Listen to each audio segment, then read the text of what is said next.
लेकिन देश में बहुत से मंदिर हैं जो खजाने से लबालब है पहले ही, चाहे उसमें शिरडी की बात करिए या बालाजी की बात करिए, एक लंबी चौड़ी लिस्ट है। देखिए जरा कौन सा मंदिर कितना रईस है। सबसे पहले तिरुपति बालाजी, दुनिया का सबसे अमीर मंदिर है ये, और माना यह जाता है कि तिरुपति बालाजी की संपत्ति 3 लाख करोड़ है। आंध्र प्रदेश के इस मंदिर में 9 टन सोने का भंडार है। मंदिर की सालाना कमाई 1400 करोड़ की है। यहां हर साल करीब 3 करोड़ श्रद्धालु आते हैं। शिरडी साईं बाबा मंदिर की संपत्ति करीब 2 लाख करोड़ रुपए। साईं बाबा के लिए 94 किलो का सोने का सिंहासन बना है। 380 किलो सोना, 4400 किलो चांदी का भंडार है और सालाना 400 करोड़ से ज्यादा चढ़ावा आता है। हर साल 2 करोड़ से ज्यादा श्रद्धालु यहां आते हैं। पद्मनाभ स्वामी मंदिर की संपत्ति 1 लाख करोड़ से ज्यादा है। केरल के मंदिर में हीरे और सोने की मूर्तियां हैं। 186 करोड़ का सोना तो मंदिर से चोरी हो चुका है। 2015 में यहां छिपे रत्न भंडार के 6 दरवाजे खुले। गर्भगृह में विष्णु जी की सोने की 500 करोड़ की मूर्ति है। 6 तिजोरियों में अरबों की संपत्ति मिलने का दावा है। हर साल लाखों श्रद्धालु पद्मनाभ मंदिर पहुंचते हैं। वैष्णो देवी, जम्मू का यह मंदिर सबसे धनी शक्तिपीठों में, सालाना 500 करोड़ की कमाई होती है। 20 साल में 2000 किलो सोने का दान मिला है। इसके बैंक खातों में 2000 करोड़ रुपए जमा है। हर साल 2.5 करोड़ भक्त यहां पहुंचते हैं। अब आपको तस्वीर दिखाने जा रहा हूं जगन्नाथपुरी में कल से सोने जो खजाना है, यह तस्वीर देख रहे हैं, खजाने की गिनती शुरू होनी उससे पहले की तस्वीर आप देख रहे हैं। यह तस्वीर स्क्रीन लीजिए जरा, ये रात की तस्वीर है। वहां हजारों भक्त और श्रद्धालु पहुंच रहे हैं। तस्वीर आप देख रहे थे। आइए अब मैं आपको दिखाऊं कि इस बीच खबर क्या है। खबर यह है कि केदारनाथ मंदिर में शंकराचार्य का कहना है कि केदारनाथ का बहुत सा सोना गायब है। यह आप देख रहे हैं केदारनाथ, यहां भी लाखों भक्त पहुंचते हैं, बहुत श्रद्धा है और यहां लोग चढ़ावा भी चढ़ाते हैं। शंकराचार्य का कहना है यहां से बहुत सा सोना कहां चला गया। देखिए जरा क्या कह रहे हैं शंकराचार्य, मैं आपको बताऊं। शंकराचार्य के कहने के बाद दूसरी तरफ से सफाई भी आई है कि शंकराचार्य की बात में कितनी सच्चाई। केदारनाथ में सोना गायब होने का बड़ा आरोप लगा रहे हैं। आरोप लगाया है कि ज्योतिर्मठ के शंकराचार्य अविमुक्तेश्वरानंद ने, शंकराचार्य ने कहा है कि केदारनाथ से 228 किलो सोना गायब कर दिया गया। इस मामले की अब तक जांच नहीं हुई है। जिम्मेदार कौन है? केदारनाथ मंदिर समिति ने इस आरोप पर ऐतराज जताया है। अध्यक्ष अजेंद्र अजय ने कहा शंकराचार्य सनसनी न फैलाएं, सबूत है तो वो हाईकोर्ट या सुप्रीम कोर्ट चले जाएं। दिल्ली में केदारनाथ जैसे मंदिर पर भी शंकराचार्य ने ऐतराज जताया है। भगवान के 1000 नाम हैं, किसी और नाम से मंदिर बनाएं, पूजा करें। हमारे धर्म स्थानों पर राजनीति वाले प्रवेश कर रहे हैं और दरअसल दिल्ली के बुराड़ी में केदारनाथ धाम नाम से मंदिर बन रहा है। 10 जुलाई को इस केदारनाथ मंदिर का शिलान्यास भी हुआ है। इस शिलान्यास में सीएम पुष्कर धामी भी मौजूद थे।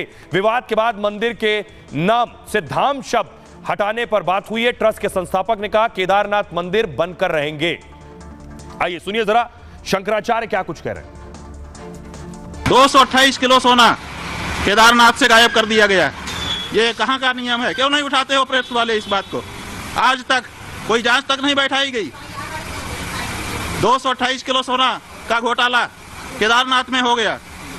कौन जिम्मेदार है? क्यों इस बारे में जांच नहीं होती है? क्यों भाई इस बारे में निर्णय नहीं होता है? चैलेंज भी करना चाहता हूं कि वो तथ्य लाएं सामने, साक्ष्य लाएं और उसके साथ में वो सक्षम अथॉरिटी के समक्ष जाएं और सक्षम अथॉरिटी के सामने तथ्य प्रस्तुत करें, जांच के लिए मांग करें। और अगर उनको किसी सक्षम अथॉरिटी पर भरोसा नहीं है तो सुप्रीम कोर्ट जाएं, हाई कोर्ट में जाएं, जनहित याचिका दाखिल करें और उसके जांच की मांग करें अगर उनके पास वास्तव में किसी प्रकार के कोई साक्ष्य हैं। और नहीं तो बेवजह किसी प्रकार के विवाद खड़ा करना, केदारनाथ जैसे धाम पे की गरिमा को और उसके जो महत्ता है उसको ठेस पहुंचाने का स्वामी अविमुक्तेश्वरानंद को बिल्कुल भी अधिकार नहीं है। और केवल विरोध करने के लिए, सनसनी फैलाने के लिए और कांग्रेस के एजेंडे को आगे बढ़ाने के लिए अगर वो कार्य कर रहे हैं तो ये बेहद दुर्भाग्यपूर्ण है। जगन्नाथ का रत्न भंडार खुलने वाला है और उठने वाला है खजाने के रहस्य से बहुत बड़ा पर्दा।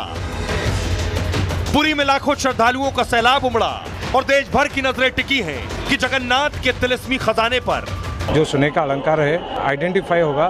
सारा विश्व चकित हो जाएगा कि जो जगत के नाथ है जगन्नाथ, उनके पास क्या क्या सामान है।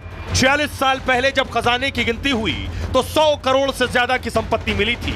70 दिन में भी तब गिनती पूरी नहीं हो पाई थी। तो इस बार जगन्नाथ के अकूत भंडार को गिनने में कितना वक्त लगेगा? गिनती पूरी होगी तो क्या कमाई के सारे रिकॉर्ड टूट जाएंगे और क्या जगन्नाथपुरी देश का सबसे अमीर मंदिर बन जाएगा? अब आपको तस्वीर दिखाऊं, देखिए क्या हुआ। ये आप देख रहे हैं, बड़ी बैठक हुई, कल से गिनती शुरू होनी है, डिजिटल गिनती होगी, हर चीज नोट की जाएगी डिजिटली, हर चीज का कैमरा से उसकी तस्वीर भी ली जाएगी। इसलिए जो भी मेंबर्स हैं वो सब आज मिले और बैठक हुई है। अगली तस्वीर दिखाऊं, कल पिछली बार मैंने आपको दिखाया था, बाकायदा वो बक्से आ गए हैं, लकड़ी के बक्से जिसमें ये रत्न रखे जाने हैं। अब देखिए जरा कि कैसे गिनती होगी, कल किस वक्त गेट खुलेगा, कैसे गिनती शुरू होगी, कौन कौन अंदर जाएगा, अंदर भंडार के अंदर कौन कौन जाएगा। ये देख रहे हैं, बाकायदा कैमरे भी लगाए जाएंगे। पुरी के जगन्नाथ मंदिर का रत्न भंडार कल फिर खुलेगा। शुभ मुहूर्त निकाला गया है, सुबह 9:51 पर भीतरी भंडार के ताले खुलेंगे। फिर वीडियोग्राफी के साथ खजाना दूसरी जगह शिफ्ट किया जाएगा। इसके बाद खजाने की एक डिजिटल सूची तैयार की जाएगी, मतलब भंडार के सारे सामान गिने जाएंगे, वजन इसका तौला जाएगा, विशेषज्ञों की टीम सामान की कीमत का आकलन करेगी और पता चलेगा कि रत्न भंडार में कितना बड़ा खजाना है। 14 जुलाई को 46 साल बाद रत्न भंडार के दरवाजे खुले थे, लेकिन टीम ने बाहरी कक्ष के खजाने को ही देखा। बाहरी कक्ष में सोने चांदी का बेशुमार भंडार था। सालों से बंद खजाने के भंडार में कई जगह पानी भी भरा था। इस खजाने को लकड़ी पीतल के 6 बक्सों में भरा गया और फिर एक अस्थायी लॉकर रूम में शिफ्ट कर दिया गया। इस काम में ही टीम को 4 से 5 घंटे से ज्यादा का वक्त लगा था। भीतरी कक्ष की चाबियां मिल नहीं रही थी, गुम हो गई। उसके बाद टीम को ताला तोड़ना पड़ा, ताला तोड़कर टीम अंदर घुसी। भीतरी कक्ष की अभी बाहर से फोटोग्राफी और वीडियोग्राफी भी हुई है, मतलब सबसे बड़े खजाने का रहस्य अभी बना हुआ है। इसी कक्ष में करोड़ों अरबों के सोने चांदी का दावा भी है। यह बाहरी कक्ष से काफी बड़ा है और इसमें बहुत सामान है। दावा है कि यहां लकड़ी की 5 पेटियां और 4 अलमारियां भी हैं। इस तरह की कमरे में स्टील की एक बड़ी सी अलमारी रखी हुई है और इन सब में कितना और क्या खजाना है इसकी गणना अभी बाकी है। खजाने की गिनती के साथ रत्न भंडार की मरम्मत भी होनी है, क्योंकि वो खुला नहीं दशकों से। 46 साल से बंद रत्न भंडार बहुत जर्जर भी हो चुका है, इसलिए मरम्मत का काम होगा। सिविल और मैकेनिकल एक्सपर्ट की टीम बाकायदा इसका जायजा लेंगी। फिर एएसआई की देखरेख में मरम्मत का काम किया जाना, यानी आर्कियोलॉजिकल सर्वे ऑफ इंडिया की टीम भी होगी। सुनिए क्या कुछ कह रहे हैं जस्टिस विश्वनाथ रथ, जो चेयरमैन है इस हाई लेवल कमेटी के। आज अर्जेंट मीटिंग बुलाया गया। शुभ मुहूर्त 18 तारीख को 9:51 से 12:25 तक रहता है, तो उसी बीच में हमने खोलने का निष्पत्ति ले लिया। प्रक्रियाकरण सब एसओपी में आ गया है, वही प्रक्रियाकरण फॉलो होगा।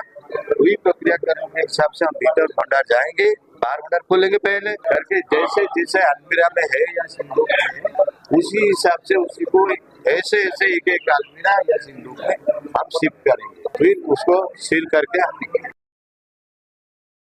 अब मैं आपको बताऊं, जब इससे पहले 1978 में ताला खुला था, खजाने की गिनती पूरी शुरू हुई, 70 दिन तक गिनती चली थी। 70 दिन में भी गिनती पूरी नहीं हो पाई थी। देखिए 1978 में रत्न भंडार के दरवाजे खोले गए थे, तब राज्यपाल की अध्यक्षता में आकलन के लिए टीम बनी थी। रत्न भंडार के 30 अलग अलग कक्षों में भारी खजाना था।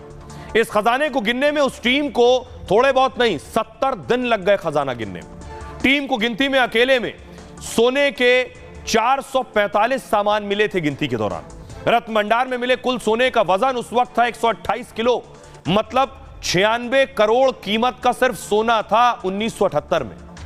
इसी तरह करीब 221 किलो चांदी मिली थी, मतलब 2 करोड़ रुपए से ज्यादा की चांदी मिली थी। सोने चांदी के साथ कई बेशकीमती दुर्लभ रत्न भी मिले थे। इनकी कीमत के लिए मुंबई गुजरात से बाकायदा जौहरी बुलाए गए थे। कुछ रत्न ऐसे भी थे जिनकी कीमत जौहरी भी नहीं बता पाए, यानी 1978 में भी खजाने की पूरी गिनती नहीं हो पाई। 12वीं शताब्दी में बना यह मंदिर 4 धामों में से एक है। हर साल लाखों भक्त यहां आते हैं, करोड़ों का चढ़ावा देते हैं। पुराने समय में राजा महाराजा अपना मुकुट तक यहां चढ़ा देते थे। युद्ध में जीता लाखों का सोना भी मंदिर को दान दे देते थे। महाराजा रणजीत सिंह ने भी भारी मात्रा में यहां सोना दान दिया था। अपनी वसीयत में कोहिनूर हीरा देने का भी जिक्र किया था। देश में अंग्रेजों का शासन ना होता तो कोहिनूर जगन्नाथ धाम में होता।